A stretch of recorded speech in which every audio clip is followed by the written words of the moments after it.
बिस्मिल्लाहिर्रहमानिर्रहीम। अस्सलाम वालेकुम व्यूअर्स, आप देख रहे हैं डाइनिंग कार। इस ईद पे हम बहुत मज़े का कुल्फ़ी डेज़र्ट बना रहे हैं।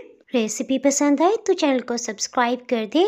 बेल आइकन को ऑल पे कर देने से आपको वीडियो का नोटिफिकेशन सबसे पहले फ्री में मिल जाएगा। इस मज़ेदार से डेज़र्ट को बनाने के लिए हमने फुल फैट मिल्क तकरीबन 500 ml लिया है। नेक्स्ट हमने इसमें मैरी बिस्किट्स लिए हैं। अभी हम फिलहाल इसमें छोटा पैक मैरी बिस्किट्स का इस्तेमाल कर रहे हैं। अगर आप इसका वेट जानना चाहें तो 65 ग्राम्स वजन है इसका। बिस्किट्स को छोटे पीसेस में तोड़ लेने के बाद ब्लेंडिंग जार में शामिल कर देते हैं। अब आपके पास 3 ऑप्शंस हैं। अगर आप चाहें तो इसमें 4 चम्मच खोया शामिल करें, अदरवाइज मेरी तरह इसमें 8 खाने वाले चम्मच खुश्क दूध शामिल कर सकते हैं। बातें करते करते हमने 5 खाने वाले चम्मच चीनी डाल दी है। इसके साथ ही वनीला एसेंस आधी चाय की चम्मच। अगर आपके पास खुश्क दूध या फिर खोया नहीं है तो आप इसमें 100 ml डेयरी क्रीम भी डाल सकते हैं, वही जो हम रशियन सैलेड में भी इस्तेमाल करते हैं। हीट को ऑन करते हुए हमने ब्लेंडिंग जार में से दूध पैन में शिफ्ट कर दिया है। 2 सब्ज इलायचियों को छिलके समेत पीस लेने के बाद हम इसमें डाल रहे हैं। ये दूध बॉइलिंग पॉइंट पे आ गया। इसके साथ ही हीट को लो कर लेते हैं। बिस्किट्स ब्लेंड कर लेने की वजह से ये दूध काफी गाढ़ा हो गया है। सो अब हम सिर्फ 1/4 कप दूध में 1 चाय की चम्मच भर के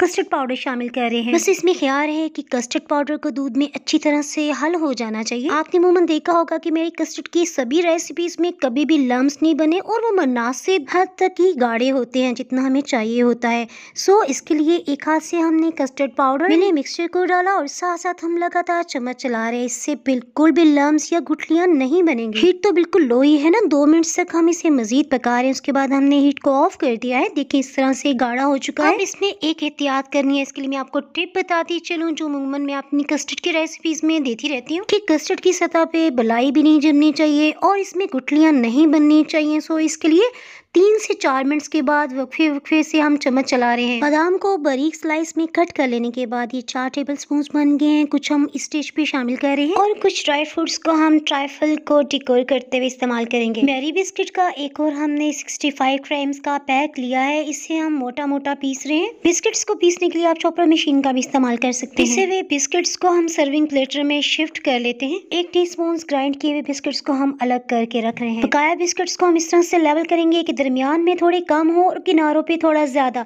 ताकि ट्राइफल की खूबसूरत लुक आ सके। इसे पानी या दूध से सोक कर लें। ये डेजर्ट ठंडा हो चुका है। पानी या दूध से सोक करने की वजह से ग्राइंड किए हुए बिस्किट्स ऊपर की सतह पे स्विम नहीं करेंगे। ये कुल्फी ट्राइफल बहुत ही मजे का लगता है। इसे आपने फ्रिज में 3 से 4 घंटे के लिए ठंडा कर लेना है। यानी आपने 3 से 4 घंटे लाजमी से देने हैं ताकि नीचे की सतह पे जो बिस्किट्स है ना वो कस्टर्ड को अपने अंदर एब्सॉर्ब कर सके। असली वाला रेड रोज हम इसमें इस्तेमाल करें। ये अमूमन खाने के लिए भी इस्तेमाल किया जाता है।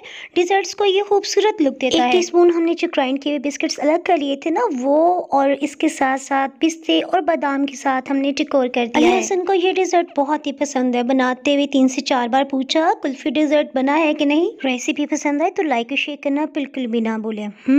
बहुत ही मजेदार कैंडी कस्टर्ड के साथ साथ आपको मुख्तलिफ किस्म के कस्टर्ड्स की रेसिपी का लिंक नीचे आपको डिस्क्रिप्शन बॉक्स से मिल जाएगा। डाइनिंग हॉल पे मजीद रेसिपीज देखने के लिए नीचे आपको ब्लैक सब्सक्राइब का बटन नजर आ रहा होगा। उसे अगर क्लिक करने के साथ साथ आप बेल आइकन को भी प्रेस कर देंगे ना तो नई अपलोडेड वीडियो का नोटिफिकेशन सबसे पहले आपको फ्री में मिल जाएगा। और अगर आप चाहें तो फेसबुक और इंस्टाग्राम पे भी फॉलो कर सकते हैं। Thanks for watching.